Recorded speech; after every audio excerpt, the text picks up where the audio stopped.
Hello, ladies and gents, and welcome to what is probably going to be, or definitely going to be, the last video that we do covering the Odyssey for our ninth grade unit. What I want to do for this particular video is summarize the essential points that we have covered throughout the past, what, 4 or 5 videos on the Odyssey. I want to try to wrap it all up for us so we can kind of just review the essentials of what we've learned, the themes that Homer is trying to impart to us, and do all that so that we can maybe better prepare for what is basically going to be the assessment for this particular unit. And we'll talk more about that as we get to the end of the video today. But I essentially want to do maybe like 3 or 4 things in this video. First, I want to just summarize some of the basic considerations of the Odyssey as a work of literature, and then I want to go through a kind of list of the basic points of education and basic points of um, what would you say? The morals, essentially, the morals and the themes that Homer seems to try to be imparting through his work. And then I finally want to just remind us fundamentally about one way that we could interpret what the Odyssey fundamentally, or one way that we could interpret how the Odyssey should be read, or definitely could be read, depending on your own perspective. So what I'm going to do real quickly is I'm going to read, we're going to go over the summary essentially of the Odyssey. We're going to talk about just how the Odyssey kind of tracks as a work of literature and what we can learn from it. And to start off with that, I want to talk about Homer's narrative. And we started the full story of this unit back when we discussed Greek mythology, and more specifically, we discussed the beginning of the Trojan War. So I'm going to be referring all the way back to that story in my discussion here. So let me read for you really quickly a brief kind of 3 brief comments that I made about the Odyssey. The first is about Homer's heroic narrative. So this is what I wrote, and I did this for my class, by the way, so I could just kind of always, refer back to it. It's a good teaching practice, by the way. If you find something that you really think is kind of on the money and like a good point to keep tracking through, bring it back to the class. Obviously, it's a good idea.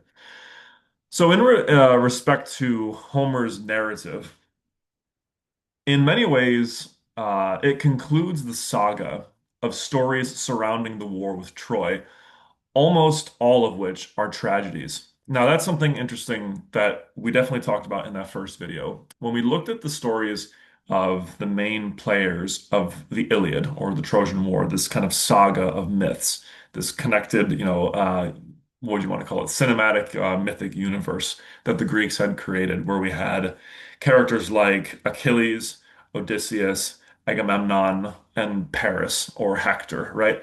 You have all of these characters vying for some kind of goal in the Trojan War and the conflict with Troy. And virtually all of those characters end their stories, I should say, with some sort of tragedy, essentially, with some really um, downward turn of events. Now, the the story, we can go through each of those if you want, but we can do it briefly here.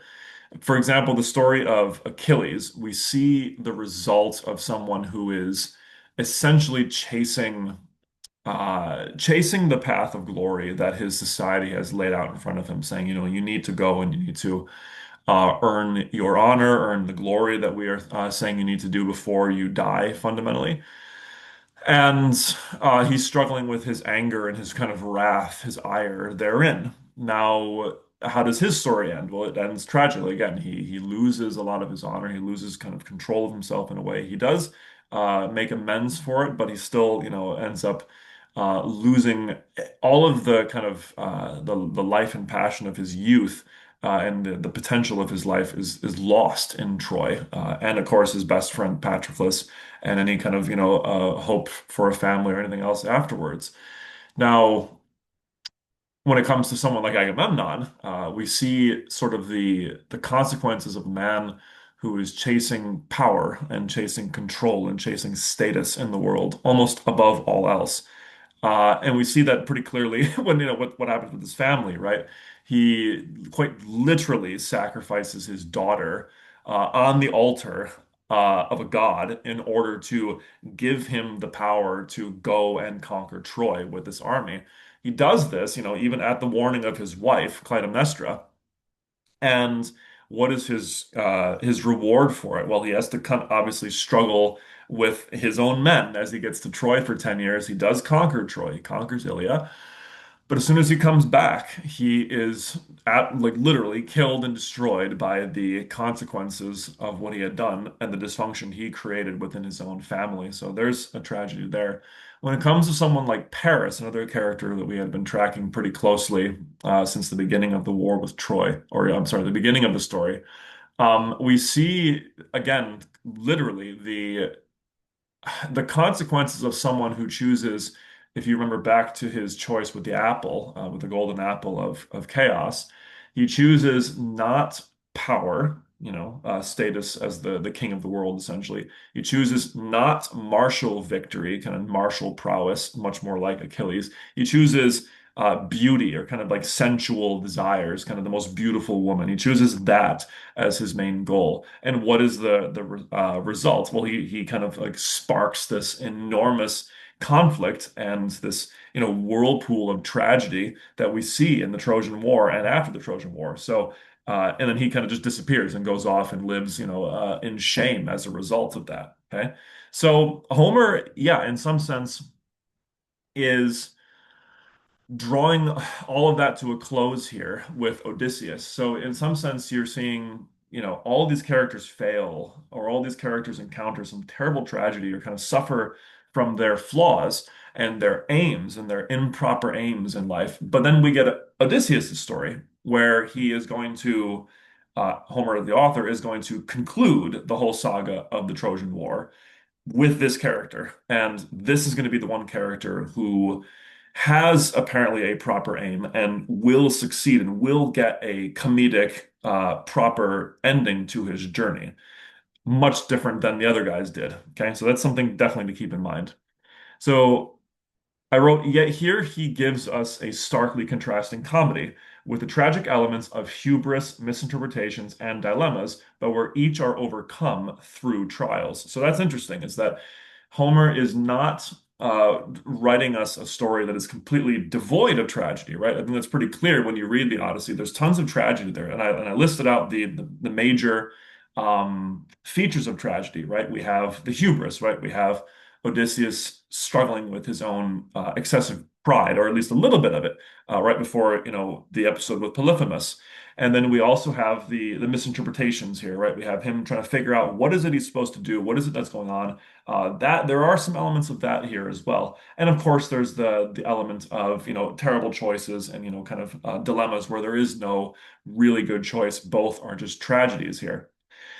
So the elements of tragedy are here in the Odyssey, but each of them is overcome. So Homer takes the tragic elements or takes the tragic genre that he definitely established in the Iliad, and then here in the Odyssey, he's actually giving us a story where, wait a minute, what if someone is able to overcome these issues that we find characters going through in tragedies? Okay, and one of the things that, if the more you go on and study tragedy and comedy, the more that this becomes a kind of an interesting question for us as not just, English students, but also as just human beings is, well, which of those narratives is actually more in line with our experiences of life? Which one is the world more like? Is the world more like a tragedy where we are going to essentially be victims of our own dysfunctions and our the own and kind of the unknown blind forces of fate that we don't understand and we don't control? Or to what extent is our life actually much more of a journey where we do come up against those forces, but we do very much have the potential and the opportunity, and we actually see ourselves succeeding against them and having some sort of kind of resolution to those issues? It's a very profound question. I love seeing my students' reaction to that. Is like, is life more of a tragedy or is life more of a comedy in that sense? If you want more of that discussion, go look at our discussions on in psychology or lenses, where we discuss that with Freud and Carl Jung. Both of them, have respectively, the different beliefs about that. So I wrote, as we continue, the antagonists focused on, I'm sorry, focus forces rather, the antagonistic forces are nature itself, the cosmic and terrestrial creatures, the dysfunction of man, and the internal ignorance or hubris of Odysseus. So it's an interesting question. What is the who is the antagonist of the Odyssey? We know the protagonist pretty clearly, but Homer again shows a lot of brilliance here, where he gives us kind of a slew of conflicts that Odysseus needs to overcome, and he actually puts antagonistic forces in many different forms for his hero to overcome. So nature itself is one of them, right? He literally has to travel over the Mediterranean Sea to find his way home. He also has to contend with the gods, right? And with these supernatural creatures that he encounters, and the wrath of the gods and the kind of machinations of the gods as well, and also the proper relationships he needs to establish with those gods. But he also, of course, struggles, as we just saw in the very ending, with the dysfunction of human beings as well. Not just his crew, not just the suitors that he encounters when he gets home, but also fundamentally within himself. So we have that fundamental internal conflict there as well. And it is externalized in pretty severe degree as well in this story. So again, I think a really brilliant uh, move here by Homer, and one deserving of an epic poem, is that he puts the antagonism and the conflict everywhere, essentially, in this story. You know, Odysseus's conflicts are quite epic in that sense. And then finally, the reward for overcoming those antagonistic forces, is a full life of peace and love with his family and community. So again, we see, yes, the major conflicts laid out here, but we see a man that is actually able to overcome them, or persist through them, contend through them, as the narrator would say, and get his quote unquote happily ever after, get a life full of love and peace at the end of it. Okay. So that's Homer's narrative. Now, in terms of his education, like Homer, I think, as we've discussed, is very clearly trying to educate his readers. You know, he's doing what I think it was the Roman, yeah, right, the Roman poet or philosopher Horace said, which is one of the points of art, one of the points of storytelling, which is to delight and instruct, right? So Homer is not just being kind of a whimsical artist trying to paint something pretty for us. He's also trying to give us some sort of roadmap through life, as we discussed in our intro to Greek mythology. And as I wrote here, his education is not merely concerned with laws and morals of hospitality or religious rituals, but with fundamental virtues of the classical world and universal human wisdom. Okay. So, in other words, he addresses a lot of morals here. A lot of people will walk out of the Odyssey thinking that it's fundamentally kind of obsessively preaching about hospitality. And it's like that's very clearly there. But there's so much more there as well, I think, almost in equal intensity, right? There's the fundamental virtues of the classical world, and what I'm referring to with that are the four classical Greek virtues that are codified later after Homer, but I think they're all here. Fundamentally, those are what? Those are wisdom, right? The need to be able to discern what the right thing to do is, what the good is, as Socrates would say. And then after that, it's the courage, the willingness to actually, the willpower to actually act out what you discern the right thing to do is. Then it's justice, right? I actually missed that. Justice is kind of the first one, right? Understanding what is fair and what is good to be done in a particular time and place. And then temperance and self-control, which again is very, very clearly on display in the Odyssey. Okay. So we see all of those. And I wrote that hospitality and honor of guests is clearly present alongside exemplar behavior of how to lead both a family and a community. So Homer, once again, and we're going to talk about this in a second, is not just interested in teaching us about how do we treat guests, how do we, respond to the gods, but he's also trying to give, if you want, men or anyone, because again, we want to be able to interpret stories and apply stories to our lives, irrespective of who the characters are, with their race, gender, religion, any of this kind of stuff, or sexuality, or nobody cares, right? We need to be able to look at these characters like Odysseus and apply their behavior, their virtuous behavior, to our own life, Homer's very clearly trying to get us to do that. He's showing us what an exemplar, what a really good example of someone who is devoted to their family should behave like, and what someone who is devoted to their community and to those who are working for him should behave like, right? I wrote that temperance and humility are also a consistent underlying theme for Homer and Greek wisdom. But more fundamental, but the more fundamental need for growth and change in one's personality is where Homer touches on a universal piece of wisdom, okay? So in other words, yes, he's touching on the those classic Greek ideas of humility, of temperance, and wisdom, and all that kind of stuff. It's all there in spades. He's got it there. But one of the really kind of unique things I think that Homer puts here, and again, this goes along with him choosing to make the Odyssey a comedy, is he chooses to show us a man that needs to change, that needs to grow up. And he kind of, through his hero, Odysseus, is essentially calling his reader to do the same thing, is to recognize, guys, that we are not, in fact, completely okay as we are. We do need to continuously be growing and becoming better in some ways, and be bettering our understanding, be bettering our character.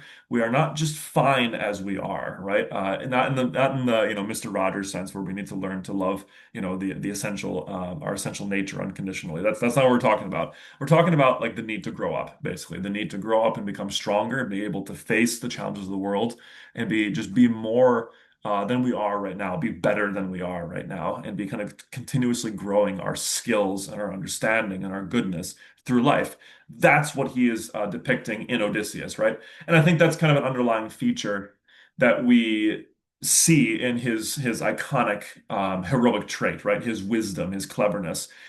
That's kind of like, in my opinion, just sort of an offshoot of one of his really heroic traits, which is his desire to keep learning, right? He wants to learn more about Polyphemus. He wants to learn more about the different places around the world. He wants to learn more about the sirens, right? He wants to learn about these things. He's a very, as we would say in psychology, he has very high openness traits, right? He really wants to be open to new experiences. So very curious guy, very open to learning, okay? And very open to his own growth and change. It's a very important point. All right. Now, some final pieces of criticism for the Odyssey, just to wrap up this summary bit. Where can we critique the Odyssey a little bit, right? Is it in fact the magnum opus of all of human civilization? Potentially not. Here are some potential points where we could criticize Homer.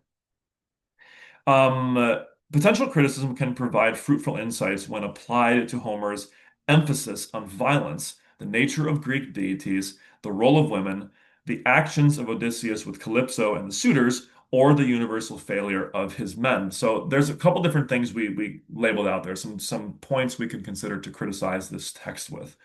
There's a lot of violence, right? Why does Homer, in his diction at least, in his writing, why does he, or his composition of the written narrative, why does he focus so much on violence? Is he glorifying it? Is he trying to, you know, encourage people to violence almost? Is he trying to downplay violence? I think, as we discussed, that's not necessarily the case, right? I think he's trying to show violence in all of its nature, in its glorious side, which is in self-defense, or in, the kind of the martial strength of someone, right? That is impressive. There is something impressive about that he seems to want to draw our attentions to. And so does the Greek culture. But there's so very obviously also the gore and the grotesqueness of it that he's not a fan of.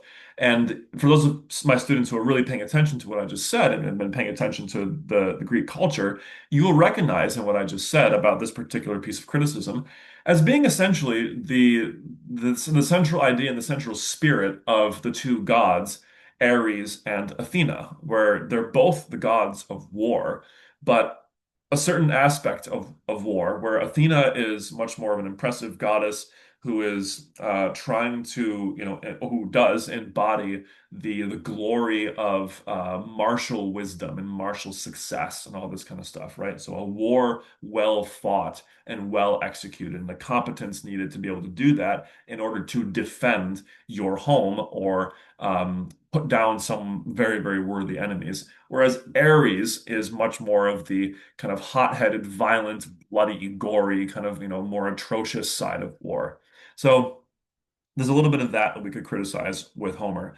The nature of the Greek deities, right? And I mean, us kind of being outside the Greek culture and being outside of a pagan culture, being kind of in a post-Christian society, we are kind of looking at this and we're like, this is pretty immoral. This is pretty grotesque. Like, I mean, the gods, what fundamentally almost rape Odysseus, right? If you're looking at Calypso, the gods punish his men pretty severely.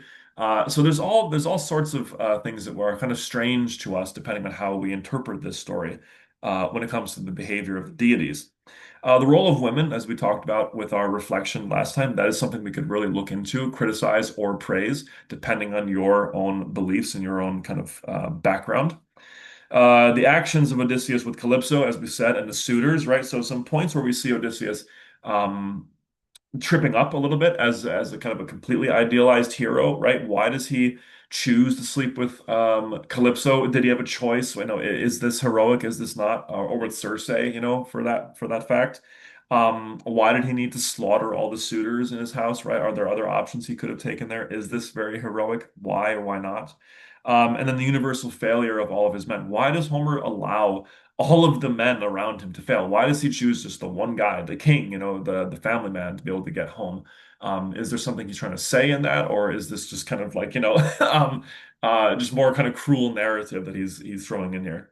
A lot of different points you can discuss there. So that's the summary. That's kind of our last points of discussion for the summary of the Odyssey. Now, when it comes to how to interpret the Odyssey or how to look at the Odyssey through a perspective of like the hero's journey and the archetypes. That is something we discuss in class pretty in depth, at least for a day, or I use the Odyssey as my basically my tool that I will teach my students what the stages of the hero's journey are and what archetypes are and kind of what deeper lessons there are inside the hero's journey. I will not do that here, though. If you want to see that, definitely go look in the Universal Materials series. There is a video there about archetypes in the hero's journey, which definitely can easily be applied to the Odyssey. So go check that out. The third point that I wanted to go over in this video, though, was the what pieces of education is Homer clearly offering us? And I have at least, let's see, one, two, three, maybe like, seven or so. So one bit that we already discussed is the need for wisdom, or kind of the exaltation of wisdom and intelligence. He's very clearly highlighting this, and the Greeks have done this, since their very first story, since their hero, Heracles, or since Perseus. We have these characters all using their own intellect in some way. The Greeks very much like the use of reason and wisdom. Okay, the need to get information in order to move forward, in order to really understand the world around you. So that is very clearly on display here. Homer is highlighting to us the need for wisdom. He's also, I think, really obviously highlighting the need for self-control, the need for temperance, and warning us that if we don't have self-control, a lot of bad things will happen, such as we will lessen ourselves. Our whole journey and our whole process of transfiguring and changing ourselves and growing will be stunted, if not go backwards, right? We will actually regress, essentially. We will become much, much less than we should be if we fall into temptation. Hospitality, as we discussed earlier, is another main point here. He's really trying to emphasize that you need to be hospitable to people. You need to practice. Instead of calling it hospitality or proper honorable behavior, I would just call it like compassionate, kind, neighborly behavior. You need to express that to people. You need to be kind to your neighbors. You need to be loving towards your neighbors. You need to be trusting towards your neighbors as well. And you also need to be respectful of your hosts, right? Of the people who are giving you that kindness as well. Okay, that's a big point he's really hammering home there. So that kind of neighborly, neighborhood communal love. I also put down here family or familial duty, right? He's very, I think Homer is very clearly trying to show us or trying to at least imply to us that Odysseus is a good father, and Telemachus is in a bad situation because he does not have that father home at home with him for 20 years. This is not an ideal situation. Homer is demonstrating to his readers, who are both fathers and mothers, that you have a responsibility to your spouse and to your child and to the world that you have built. You need to return to them. You need to give them everything that you have, essentially. You cannot go gallivanting off, with the Lotus Eaters. You cannot go and spend, 3 years in Circe's halls and Calypso's halls. You can't do that. That is not what a parent should do. Parents should not abandon their children, or husbands should not abandon their wives, or wives should not abandon their husbands, like, vice versa. And he also throws in there, kind of more towards the end, but I think, again, implicitly with Odysseus's character and behavior, what a good relationship should maybe look like. You should find someone who you do love and who is very close to your capacity and your competency as a person, right? Penelope is very close to Odysseus's, if you want, kind of power levels, right? Or level of intellect, if not above it sometimes, right? So she's definitely a great match for him. So he's showing us here how great um, a proper relationship could really be, and what the fruits of that relationship could be, and how better the world would be if we could find those things, if more people could find those things, right?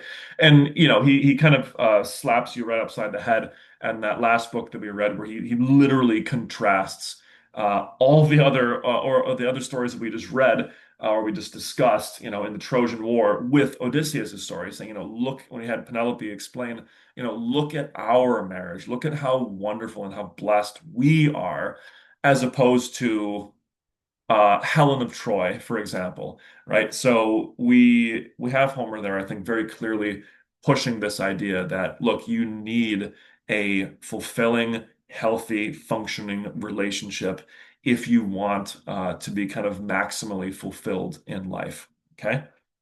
And then kind of on the side, again, the last thing I wrote down here is the need for communal leadership, right? So he is not just all the things we explained that is Odysseus, but he's also a really good king and a really good captain to his men, right? He very much cares for those underneath him. He doesn't use people. He doesn't see them as expendable, which again, in the ancient world is quite noteworthy, is definitely amazing to see Homer highlighting this and calling his readers and his audience to behave like Odysseus in that sense. We see the benefits of that, right? When he gets home, all of his men and his former servants, the swineherd, the cowherd, leap to his aid. So again, kind of going back to the hospitality thing, Homer's also showing us, like, look, if you are someone who is fostering this kind of life-giving and, kind and respectful relationship with yourself and your neighbors and everyone around you, you will have an abundance of friends. People will help you more, and your life will therefore be more smooth in some sense, easier and more successful. Right? We see that all the time in great heroic narratives and fantastical narratives, where it's the fellowship, it's the community that defeats the villains, who are often, if you were paying attention, like with Polyphemus or with any of these characters. The villains are usually in isolation. They are usually antisocial. They are people who don't like society, whereas Odysseus very much does like human society and likes the people around him very much. Okay. Okay, so that's Homeric education. Those are some of the things he's trying to teach us. Now, my last point here to discuss is to kind of refer back and kind of sum up what we were talking about through almost every book of the Odyssey, which is how to interpret this myth as a metaphor for our experiences in life. And I think students and readers and myself and everyone could get a lot out of the Odyssey if they understand this point here, which is simply this. If myth is a metaphor for our experiences of life, and we are meant to kind of see those myths as roadmaps almost for how we should look at life and how we should understand life a little bit better. If we understand that and we look at the Odyssey, what are we being taught here? What are we seeing? That life, ladies and gentlemen, is like the Odyssey. Life is like a journey.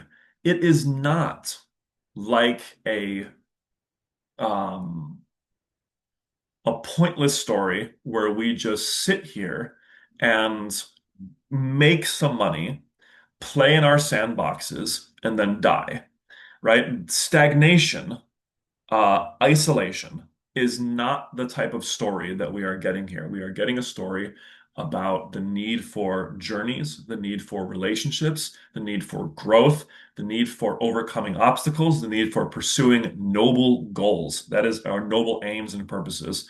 So, in other words, these are stories about missions. These are stories about action. These are stories about doing something, of pursuing something that is noble, right? Not something kind of trivial like we saw in, or I shouldn't say trivial, but not something ignoble like what we saw in the Iliad, right? Homer is not saying life should be lived out like Achilles's, Agamemnon's, or Paris's life. No, no. He's very clearly saying, guys, we should be living our lives like Odysseus. We should be trying to establish a good world, a good life around us by becoming good people and having good relationships, romantic, professional friendships, all this kind of stuff, family relationships. We need to be fostering that stuff before everything else, essentially. Okay. And he doesn't deny, obviously, the reality of tragedy in the world. I mean, like, look at the Odyssey, right? Like, he's not saying to us that, oh, we're it's going to be easy. It's going to be, tickety boo. We're going to be fine. No, this is no Pillsbury Doughboy, commercial. We very much will encounter a lot of really harsh and terrible things. And the threat of our lives kind of sinking into some really devolved and terrible states is always there, right? We saw that in the Iliad. We see that even in the Odyssey. It's again, like Homer is saying, a lot of people get this wrong. A lot of people don't have an aim in life. They just kind of wing life, or they just kind of trying to get through life just avoiding suffering and avoiding pain. But as you can kind of see, and as I talk about in the hero's journey discussion, guys, there is no avoiding pain. There is no avoiding suffering in life. But what you do get to do is kind of choose your suffering to some degree. You get to choose your sacrifice, as a lot of people like to say. You get to choose what you're going to give up. So if you choose to be like Odysseus's men, to be like the suitors, to be like Agamemnon, Achilles, and these other guys that have less noble aims, who would just kind of choose an easy option or a corrupted sort of option, you can do that and you will give up any true actual sense of like fundamental joy and fundamental peace and fundamental goodness in life, that happily ever after that I think everyone is really fundamentally chasing. Whereas if you are a little bit more wise and you can discern justice a little bit better, and you are courageous and you have self-control and you really aim at something very, very good, like something Odysseus is aiming at, then you are much more likely to have a deep, fulfilling, joyful, and perhaps more peaceful life than you would otherwise. Okay. So that is, I think, how we can interpret the Odyssey if we want to really, really get a lot out of it. And I think that's worthwhile. I really think it is. And I usually find that my students and even my co-teachers really find this very, very old story to be very meaningful and very inspiring. And I hope you have too. I hope you enjoy it. But that's it for the Odyssey. So for our final assessments of this story, for this unit, what I usually will ask of my students, if you're following along in class right now, is that we are going to prepare to write a thematic essay where I ask you to craft a thesis that simply tells me what is a theme that Homer is illustrating here? What is something he is trying to teach us? What is a moral lesson he is very clearly trying to illustrate to us? And just simply provide me with a, 4 or so body paragraph essay where you explain, look, here is how Homer is teaching us this lesson, whether that lesson is about wisdom, temperance, hospitality, familial duty, relationships, anything like this. Okay. So consider, think back, and try to pick what moral really, or what lesson here really grabbed your attention, or which one you think was really, really evident and is something you could easily craft such a thesis about. Okay? But after this, we will be obviously done with Greek mythology, and we're going to move on to poetry, where we read about, I think, like eight or so poems, almost as sort of a warm up or kind of a foretaste of our unit with William Shakespeare. All right. So I hope to see you then. In the meantime, have a fantastic day and have a wonderful, wonderful journey through life. Thanks very much. Bye.